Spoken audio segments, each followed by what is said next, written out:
आज इस वीडियो में हम लोग देखेंगे VFD का बेसिक के बारे में। आज इस टॉपिक में पार्ट 1 टॉपिक है। तो यहाँ पे हम लोग देखने वाले हैं VFD क्या है, व्हाट इज़ VFD। तो VFD का काम क्या है, रोल ऑफ VFD, कहाँ पे यूज होता है, जैसे एरिया ऑफ यूज, तो कौन सा कंपनी उसको मैन्युफैक्चर करते हैं, उसके अंदर में पार्ट कौन कौन सा लगता है उसके अंदर में, तो पावर और कंट्रोल का कनेक्शन किस तरह से किया जाता है और पीसी के साथ कम्युनिकेशन किस तरह से किया जाता है। तो ये सारे चीज़ इस टॉपिक में हम लोग कवर करेंगे। तो चलिए वीडियो शुरू करते हैं। तो उसके बाद हम देखते हैं कि VFD क्या है। तो VFD आप सबको तो देखे होंगे, बहुत सारे प्लांट लाइन पे ये जो VFD यूज होता है, बहुत सारे कंपनी का यूज होता है। तो VFD दिखने को ऐसा दिखता है, और मोटर तो ये आप देखे होंगे बहुत सारे जगह पे। तो 3 फेज का है ये VFD, तो सिंगल फेज का भी आता है, 3 फेज का आता है, DC का भी आता है। तो VFD नॉर्मली क्या है उसको देखते हैं। तो VFD क्या है, एक इलेक्ट्रॉनिक बेस्ड पावर डिवाइस है जो कि मोटर को चलाने के लिए यूज होता है। और उसमें क्या होता है, करंट, टॉर्क, वोल्टेज और फ्रीक्वेंसी को हम लोग एडजस्ट कर सकते हैं उसके अंदर में स्पीड के हिसाब से। तो मेनली ज़्यादातर स्पीड जहाँ पे हमको वेरिएबल चाहिए वहाँ पे VFD को यूज़ किया जाता है। उसके साथ साथ क्या क्या हमारा ज़्यादा फ़ायदा होता है, तो आइए देखते हैं। तो जैसे हो गया हमारा स्पीड कंट्रोल बहुत इजी हो जाता है उसमें। पहले क्या ज़माने में बहुत सारे DC का मोटर था, बहुत बड़े बड़े, उसमें बहुत मेंटेनेंस होते थे चलाने के लिए, उसका स्पीड कंट्रोल करने के लिए। तो रोटर रेजिस्टेंस स्टार्टर तो लगता था उसमें, बहुत बड़ा सा भारी भरकम चीज़ था, गर्म भी होता था। तो उसको निकाल के ये VFD जो आ गया रिप्लेसमेंट उसका, तो इसमें से सारे इंडक्शन मोटर चल सकते हैं। तो ये बहुत इजी है उसमें से स्पीड कंट्रोल करना, बस नॉब घुमाइए और स्पीड आपका जितना चाहे उतना हो सकता है। तो उसके बाद है हमारा एनर्जी कंजप्शन, ये कम करता है, क्योंकि अगर वेरिएबल स्पीड आपका आ गया तो कांस्टेंट स्पीड में चलने से अगर ज़्यादा वोल्टेज ले रहा था, ज़्यादा पावर खींच रहा था, तो उसको स्पीड थोड़ा सा अगर ज़रूरत के हिसाब से अगर कम कर दिया जाएगा तो वहाँ पे पावर कंजप्शन कम हो जाएगा। तो इसलिए यहाँ पे एनर्जी कंजप्शन भी रिड्यूस हो जाता है। तो ये क्या करता है, हाई स्टार्टिंग करंट मोटर जब नॉर्मली बंद होकर पड़ा रहता है, जब मोटर स्टार्टिंग में चलता है तो स्टार्टिंग में हाई करंट लेता है इसलिए रनिंग करने के लिए, क्योंकि हर कोई चीज़ जहाँ पड़ा हुआ रहता है उसको धकेलने के लिए थोड़ा सा फोर्स चाहिए। तो इसलिए वो हर मोटर चलने के स्टार्टिंग पे ज़्यादा करंट लेता है। इसलिए ये क्या करता है, वोल्टेज और करंट को कम कर देता है स्टार्टिंग पे, जबकि हमारा स्टार्टिंग का हाई स्टार्टिंग करंट जो है वो हमारा कम हो जाता है। तो उसके बाद देखते हैं एक्यूरेट पोजीशन। उसका मतलब ये है, बहुत सारे जगह में क्या होता है कि VFD जो लगता है वहाँ पे किसी लीनियर किसी का डिस्टेंस मेजर करना है, या फिर कोई एंगल से अगर कोई घूम रहा है तो उसको अगर मेजर करना है, तो वहाँ पे अगर एक्यूरेट डिग्री पे जितना एंगल वहाँ पे बंद होना है, तो उस चीज़ के लिए VFD हमारा यूज होता है एक्यूरेट पोजीशन के लिए। तो ये हो गया हमारा मेनली ज़्यादातर फायदा। तो उसके बाद VFD उसमें क्या रोल करता है, मतलब VFD उसमें क्या फ़ायदा होता है जो इससे सारे मिलता है। तो VFD क्या करता है उसमें काम, तो आप उसके लिए आपको मोटर का स्पीड कैलकुलेशन का जो फार्मूला है वो समझना पड़ेगा। तो स्पीड फार्मूला जो है मोटर का, तो आप सबको पता होगा, उसे सिंक्रोनस स्पीड जिसे बोलते हैं, NS बोलते हैं। उसका फार्मूला है 120F/P। तो 120 यहाँ पे क्या है कि जो 360 डिग्री हमारा जो टोटल फेज एंगल है, उसमें 3 फेज का बात करेंगे तो उसमें 360 पे 3 फेज अगर डिवाइड कर देंगे 3 पे, तो 120 हो गया उसका। तो 3 फेज के लिए फेज एंगल, उसके साथ हमारा इंटू करेंगे, मल्टीप्लाई करेंगे फ्रीक्वेंसी, और उसके बाद डिवाइड कर देंगे नंबर ऑफ पोल। तो इसमें बात ये होता है कि ये तीनों चीज़ पे, ये जो दो चीज़ हो गया, फ्रीक्वेंसी, फेज एंगल 120 और P जो है नंबर ऑफ पोल मोटर का, तो ये तीनों चीज़ से हमारा सिंक्रोनस स्पीड निकलता है। अगर ये तीनों में से कुछ भी अगर हम चेंज कर देंगे तो हमारा सिंक्रोनस स्पीड जो है मोटर का वो चेंज हो जाएगा। लेकिन उसमें प्रॉब्लम ये है कि जो 120 है वह तो चेंज नहीं कर सकते, क्योंकि 3 फेज है और फेज एंगल 360 से 3 डिवाइड करेंगे तो 120 है, ये तो फिक्स है। उसके साथ नंबर ऑफ पोल जो है रहता है, मोटर का वाइंडिंग के हिसाब से पोल उसमें फाइनल हो जाता है, क्योंकि एक बार मोटर वाइंडिंग हो गया तो पोल उसमें फिक्स हो गया। मतलब आप देख सकते हैं लेफ्ट साइड फिगर में, जैसे रेड का 2 वाइंडिंग है, येलो का 2 वाइंडिंग है और ग्रीन ब्लू का भी 2 वाइंडिंग है, तो ये 2 पोल हो गया। जैसे सर 4 पोल में देखिए, येलो का 4 वाइंडिंग है, रेड का 4 वाइंडिंग है और ब्लू का भी 4 वाइंडिंग है, तो इसलिए वो 4 पोल हो गया। तो वाइंडिंग तो हम लोग बाद में मोटर का चेंज नहीं कर सकते, वाइंडिंग उसका फिक्स है। तो जो नंबर ऑफ पोल है मोटर का वो फिक्स है, तो 120 चेंज नहीं कर सकते, नंबर ऑफ पोल चेंज नहीं कर सकते।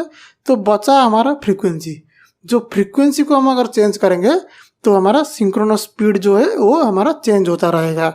तो उसके बाद आप जो साइमन ओम जो है ओम्स लॉ के हिसाब से आप उसको सब जगह फेमस है, तो ओम्स लॉ के हिसाब से भी अगर देखेंगे तो हमारे यहाँ पे वो लोग बताते हैं क्या कि V is equal to I R.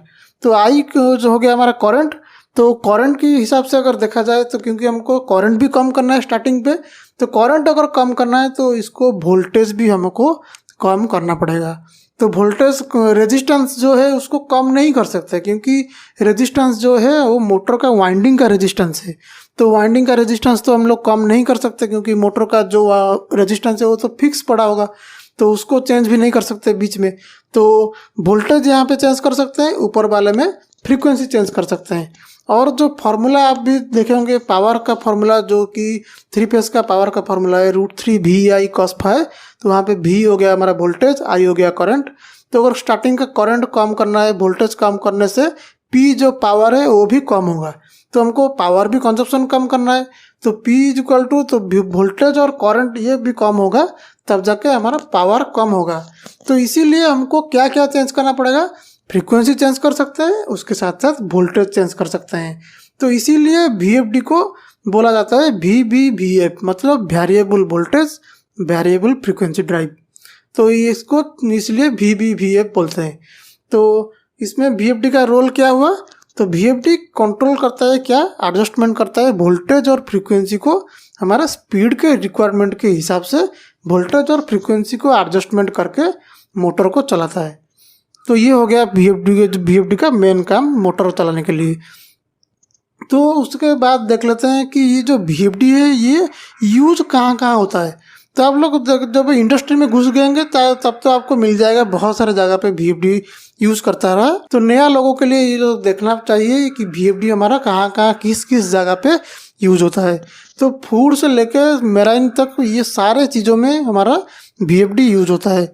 तो चलिए एक एक करके देखते हैं एग्जाम्पल के साथ। तो फूड और बिवरेज के देखेंगे तो इसमें तो VFD लगना ही है, क्योंकि जो बोतल वगैरह देख रहे हैं यहाँ पे लगा हुआ है, कोल्ड ड्रिंक के बोतल हो या फिर ऑयल के बोतल हो, तो बोतल को सारे को एक एक साथ साथ सारे चीज़ में पूरा एक्यूरेसी में जो तेल है या फिर ऑयल है जो भी है उसमें डालना तो पॉसिबल नहीं है इतना ज़्यादा एक आदमी अगर करेगा तो यहाँ पे क्या होता है कि ये सब कन्वेयर जैसा लगा हुआ रहता है, सारे चीज़ मशीन से चलता है, मतलब पूरा एक्यूरेट पोजीशन के साथ चलता है। नहीं तो जो लिक्विड भरते हैं उसके अंदर में ऑटोमेटिकली वो कहीं दूसरा जगह पे गिर जाएगा। तो उसके लिए VFD हमारा यूज होता है। तो जो खाना बनाते हैं बहुत बड़े बड़े होटल में या फिर बहुत बड़े बड़े जगह में जहाँ पे खाना बनता है, वहाँ पे चॉपिंग के लिए, कुकिंग के लिए बहुत सारे जगह पे जहाँ पे मिक्स करते हैं वहाँ पे भी बड़ा बड़ा मोटर लगता है 3 फेस का, तो वहाँ पे सिंगल फेस का भी लगता है, तो वहाँ पे भी हमारा VFD का यूज होता है। तो उसके बाद देखते हैं मटेरियल हैंडलिंग। मटेरियल हैंडलिंग का मतलब है जो कोई चीज़ ऐसा रहता है जहाँ पे आदमी अगर काम करेंगे तो वहाँ पे लेट होने का चांसेस ज़्यादा है। तो छोटा छोटा काम है जिसको रोबोटिक हैंड्स वगैरह लगा के उसको कर सकते हैं इजीली। तो उसी जगह पे ये हमारा VFD रोबोटिक हैंड मतलब उसमें एक्यूरेटली वो हैंड मूव होता है। तो जो मूव होता है मोटर जो मूव करता है वो मोटर को VFD कंट्रोल करता है, हमारा कितना एंगल पे मूव होगा, कितना लेंथ ये खुलेगा, वो सारे चीज़ VFD से कंट्रोल होता है। तो बहुत सारे जगह पे क्या होता है कि कुछ चीज़ें को उठा के ऊपर से नीचे रखना है या फिर नीचे से ऊपर रखना है, तो कुछ चीज़ें बहुत गर्म हो रहता है बहुत सारे जगह पे, जैसे एल्यूमिनियम प्लांट हो गया, स्टील प्लांट हो गया। तो वहाँ पे क्या होता है ऐसा बड़ा बड़ा रोबोटिक हैंड्स वगैरह लगा रहता है, तो वो क्या करता है वो गर्म चीज़ को आराम से उठा के रख सकता है कहीं दूसरे जगह पे, जहाँ पे कोई ह्यूमन या फिर आदमी कोई जाके उसको उठा के नहीं रख सकता, उसके पास भी नहीं जा सकता। कोई बहुत सारे प्रिंटिंग का भी रहता है इस तरह का, तो ये रोबोट ही कर सकता है। तो रोबोट में जो मोटर लगा हुआ रहता है वो सब एक्यूरेट स्पीड पे एक्यूरेट पोजीशन पे चलता है, तो उसमें VFD मेन रोल करता है। जो स्पीड और पोजीशन के लिए VFD उसमें यूज होता है, जहाँ से जाता है हमारा पावर। तो उसके बाद देखते हैं हमारा जो माइनिंग इंडस्ट्री पे जो आप देखे होंगे ये भारी भरकम सा चीज़ जिसको स्टैकर रिक्लेमर बोलते हैं, उसके आगे जो ये जो टीथ जैसा लगा हुआ है उसको बकेट व्हील बोलते हैं। तो ये सारे चीज़ों जिसका स्लीव उसके नीचे में जो रेल के ऊपर चलता है और ये बकेट व्हील जो घूमता है, ये सभी चीज़ VFD से कंट्रोल होता है स्पीड का, क्योंकि इसमें जो स्टार्टिंग करंट बहुत ज़्यादा लगेगा, इसलिए इसको सबको VFD से कंट्रोल किया जाता है स्पीड। तो हमारा माइनिंग और मिनरल इंडस्ट्री में ये यूज होता है। तो ये जो माइनिंग के अंदर का जो सीन है, आपको देख के याद आ गया होगा, अभी जो रिसेंटली फिल्म हमारा रिलीज हुआ था KGF 2, जहाँ पे रॉकी भाई ने बहुत धूम मचाया था। तो माइनिंग के अंदर अब तो वीडियो में देखे होंगे आप, इसी तरह का बहुत सारे चीज़ें उसके अंदर चलता रहता है, लिफ्ट वगैरह जहाँ से नीचे जाते हैं ऊपर आते हैं, तो ये सब चीज़ों में VFD हमारा लगता है। तो उसके बाद देखते हैं ऑयल एंड गैस इंडस्ट्री में। तो ऑयल एंड गैस जो बहुत जगह पे ऐसे लगता है जहाँ से कि मतलब बिजली का कंजप्शन जो है वो उसको कम करना है। तो ये सब जगह पे क्या होता है, VFD लगता है पंपिंग वगैरह के लिए, ब्लोअर के लिए, एयर के लिए, ये सब जगह में, कंप्रेसर, बॉयलर, ये सब जगह में हमारा VFD यूज़ होता है। तो जैसे हमारा आप देखे होंगे ये सब चीज़ भारी भरकम चीज़ है, ये सब घूमता है। तो यहाँ पे बहुत सारे मतलब रफ जगह या फिर मतलब जहाँ पे पहुँच नहीं सकते, रिमोट एरिया में ये सब लगता है। तो वहाँ पे बिजली का ज़्यादा यूज करना अलाउड नहीं है, तो वहाँ पे VFD लगा के एनर्जी कंजप्शन भी कम करते हैं वहाँ पे। तो उसके बाद ऑटोमोबाइल की बात करेंगे तो बिना VFD को तो चलेगा नहीं आज तक ज़माने में, क्योंकि पहले क्या होता था, ये सब मोटर को जो कार वगैरह फिटिंग हो रहा है ऑटोमोबाइल्स का, वो मैनुअली हाथ से उसका सब चीज़ें फिटिंग करते थे, जो मटेरियल्स वगैरह। लेकिन अभी के लिए क्या हो रहा है, VFD लग जाने के बाद ये जो येलो कलर में जो हैंडल से पकड़ के ला रहा है उसको कन्वेयर पे, वो उसको किसी भी एंगल पे उसको आराम से घुमा सकते हैं रिमोटली। तो घुमा के कोई भी एंगल पे आप खड़े होकर उसको काम कर सकते हैं। तो ये ज़्यादा आसान हो गया हमारा ऑटोमोबाइल के लिए। ये इसको चीज़ को उठा के उसको लगा के उसको घुमाना है, कुछ भी कर सकते हैं। उसका स्टैंड पे क्लैंप पे अगर लगा दिया तो उसको बहुत सा ईजी में उसको फिटिंग कर सकते हैं। तो ऑटोमोबाइल इंडस्ट्री पे ये सब चीज़ हो जाता है आराम से। रोबोटिक आर्म लगा दिया वहाँ पे, वेल्डिंग वगैरह जहाँ पे ज़्यादा लेट होता था, एक बार उसको लगा के फिक्स कर दिया तो वो ऑटोमेटिकली उसका वेल्डिंग वगैरह करता रहेगा बॉडी का, तो उसमें आपको जाने का ज़रूरत भी नहीं। तो ये बहुत ईजी हो गया VFD लग जाने के बाद उसमें।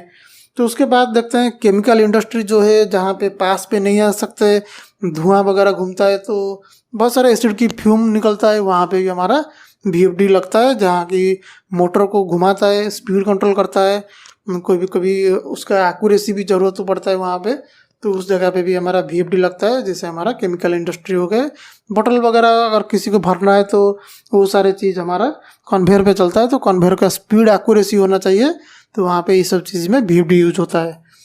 तो उसके बाद देखते हैं रबर और प्लास्टिक इंडस्ट्री, जहाँ पे बिना VFD तो ये आजकल के ज़माने पे सोचना ही बड़ा टेंशन वाली बात है। तो ये सब चीज़ जितने एक्यूरेट होगा उतना अच्छा बनेगा क्वालिटी प्रोडक्ट उसका। तो इसमें रबर का जो टायर वगैरह बनता है, प्लास्टिक का जो हमारा बॉटल वगैरह बनता है, बहुत सारे एक्सट्रूडर मशीन है जो हमारा कोई छांचे पे डाल के उसको बनाते हैं ढांचा में, तो भी हमारा इसमें सब VFD यूज होता है, क्योंकि स्टार्टिंग करंट कम लेता है और एनर्जी कंजप्शन भी कम होता है। तो अगर ज़्यादा ज़रूरत है तो ज़्यादा प्रोडक्ट निकालना है तो स्पीड बढ़ा सकते हैं, अगर कम प्रोडक्ट निकालना है तो स्पीड कम करके चला सकते हैं उसको। तो उसके बाद आता है हमारा सॉ मिल का बात। सॉ मिल जहाँ पे लकड़ियाँ वगैरह काटते हैं, वहाँ पे जो मोटर घूमता है, जो टीथ वगैरह घूमता है, सब ग्राइंडिंग व्हील वगैरह, उसमें सब VFD लगा हुआ रहता है, जहाँ की हमारा फोर्स के हिसाब से, लकड़ी के हिसाब से उसका स्पीड सेट करके एनर्जी कंजप्शन भी कम कर सकते हैं। जहाँ पे लकड़ी का ट्रंक वगैरह काटा जाता है, सॉ मिल पे ये VFD यूज होता है। तो उसके बाद आता है हमारा पावर प्लांट, जहाँ पे एनर्जी पावर बनाया जाता है। तो ये जो फिगर में देख रहे हैं ये सब कूलिंग टावर का है, जिसके अंदर में एक बड़ा सा फैन घूमता है, तो वो भी VFD से कंट्रोल रहता है। टेम्परेचर ज़्यादा होगा तो ज़्यादा स्पीड पे घूमेगा, टेम्परेचर कम हो जाएगा तो कम स्पीड पे घूमेगा, तो वहाँ पे एनर्जी सेविंग हो गया। तो उसी तरह से VFD बहुत सारे जगह पे, जैसे ये जो धुआं निकल रहा है चिमनी से, उसमें ID फैन वगैरह लगता है, तो उसमें ये VFD चलाता है, उसको कंट्रोल करता है। बहुत बड़ा बड़ा मोटर लगता है, इसमें 3 मेगावाट 5 मेगावाट का मोटर लगता है। तो ये सब VFD में चलाने से स्टार्टिंग करंट हमारा कम हो जाता है और पावर सेविंग भी होता है। तो उसके बाद हमारा मेराइन ड्राइव्स में देखते हैं, जो मेराइन ड्राइव मतलब जहाँ पे शिप वगैरह आता है, तो वहाँ पे जो लोडिंग अनलोडिंग का काम रहता है, बहुत सारे चीज़ों का निकालना जहाज़ से, उस सब भी में VFD का यूज़ होता है मोटर को घुमाने के लिए। जहाँ से ऊपर से स्लिंग आता है, उस पर कोई मटेरियल उसको अनलोड करते हैं या लोड करते हैं उसमें। तो जहाज़ में बहुत सारी चीज़ें भरा हुआ रहता है, जैसे कन्वेयर जैसा लगा हुआ रहता है, उसको शिप लोडर बोलते हैं। तो जो कन्वेयर वगैरह चलता है उसमें सब VFD लगा हुआ रहता है।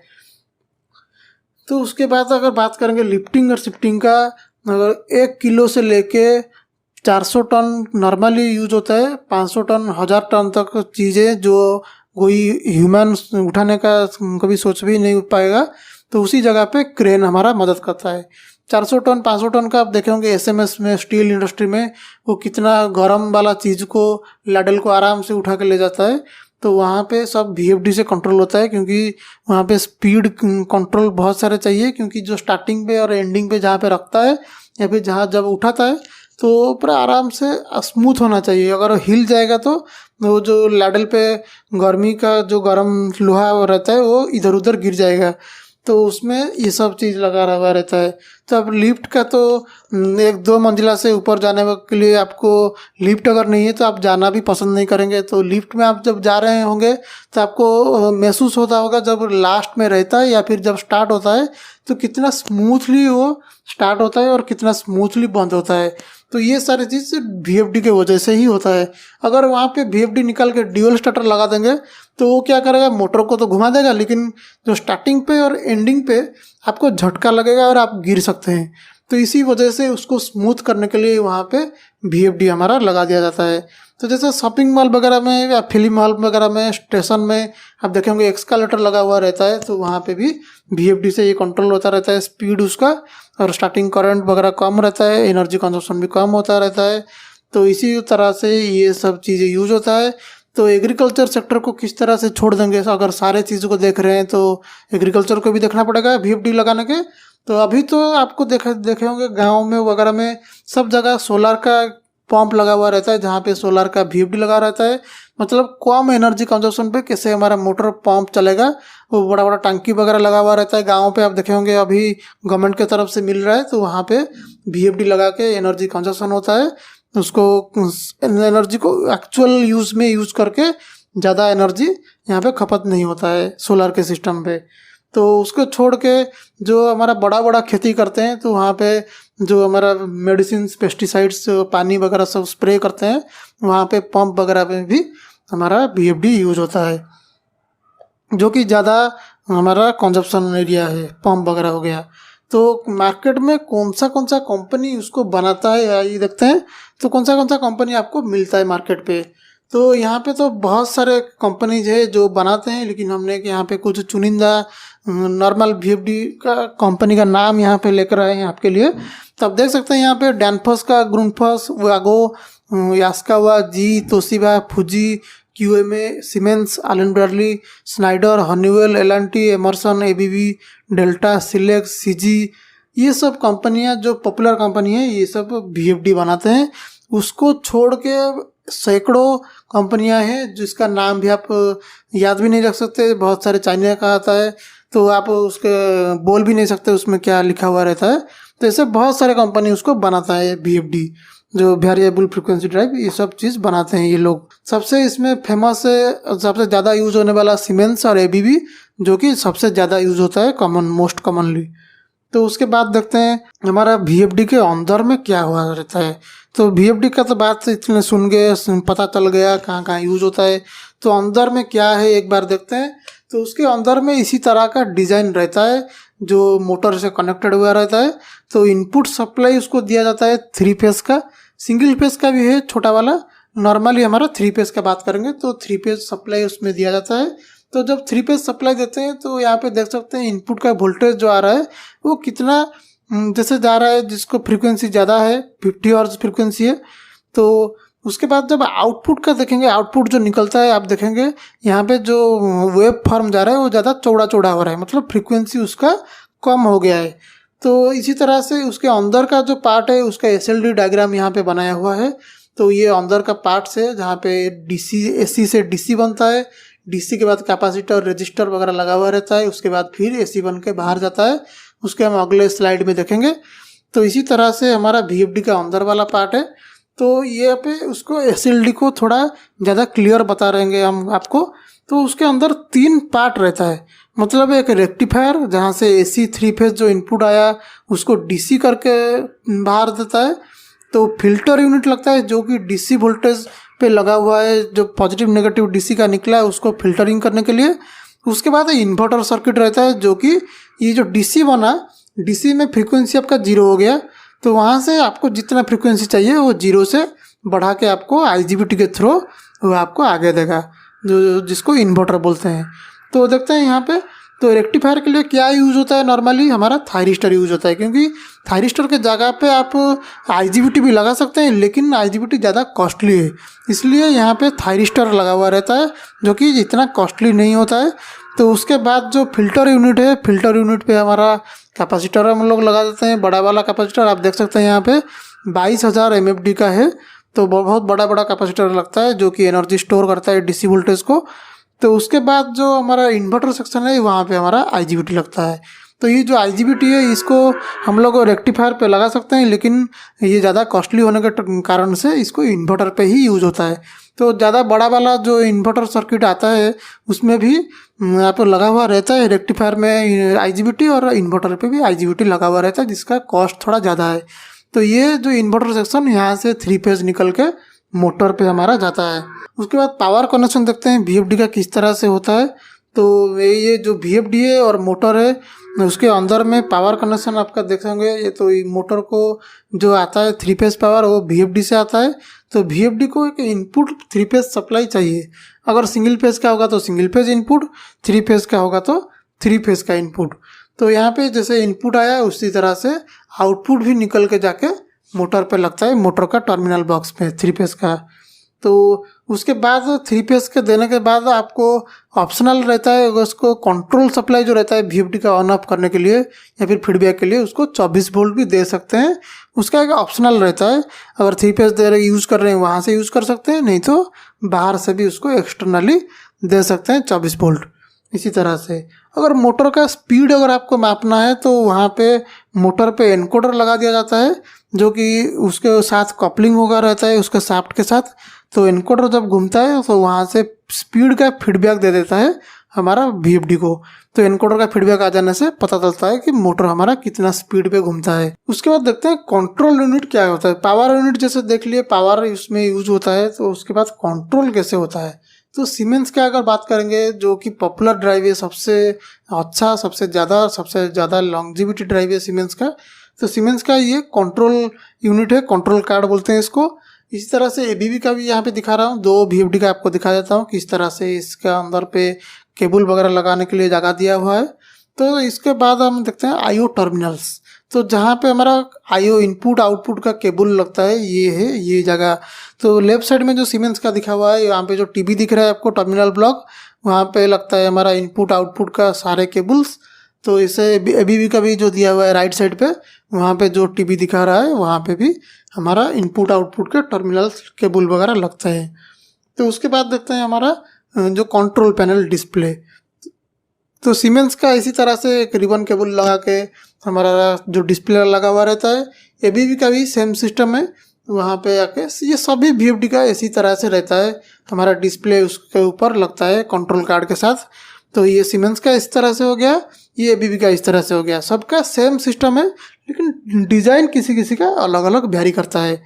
तो उसके बाद अगर मेमोरी यूनिट का बात की जाए तो सीमेंस का मेमोरी कार्ड जैसा दिखता है, जो कि ऊपर में लगता है, उसके अंदर पे स्लॉट दिया हुआ है। और ABB का थोड़ा सा डिज़ाइन अलग है, पेन ड्राइव जैसा सिस्टम बनाया हुआ है, जो कि कंट्रोल कार्ड के ऊपर में इस तरह से लगता है। मतलब इसमें सब पैरामीटर वगैरह सेटिंग्स वगैरह सब सेव होके रहता है उसमें। तो PC कम्युनिकेशन करने के लिए भी सभी VFD के साथ PC में भी कम्युनिकेट कर सकते हैं, इंजीनियरिंग PC पे।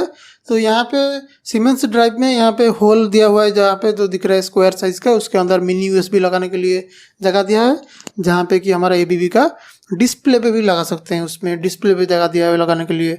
तो सॉफ्टवेयर भी थोड़ा अलग अलग है, जैसे सीमेंस का हम स्टार्टर यूज़ कर रहे हैं सॉफ्टवेयर VFD कम्युनिकेशन करने के लिए, उसी तरह ABB का अगर बात किया जाए तो ABB का ड्राइव कंपोजर है, जो कि VFD के साथ PC का कम्युनिकेशन करने के लिए। तो कंट्रोल सर्किट जो रहता है, ये जो कंट्रोल बोर्ड हो गया ABB का, तो उसका जो वायरिंग वगैरह किया जाता है IO बोर्ड के साथ, उसका ड्राइंग भी इस तरह से दिया रहता है, इसी तरह से उसका कनेक्शन किया जाता है।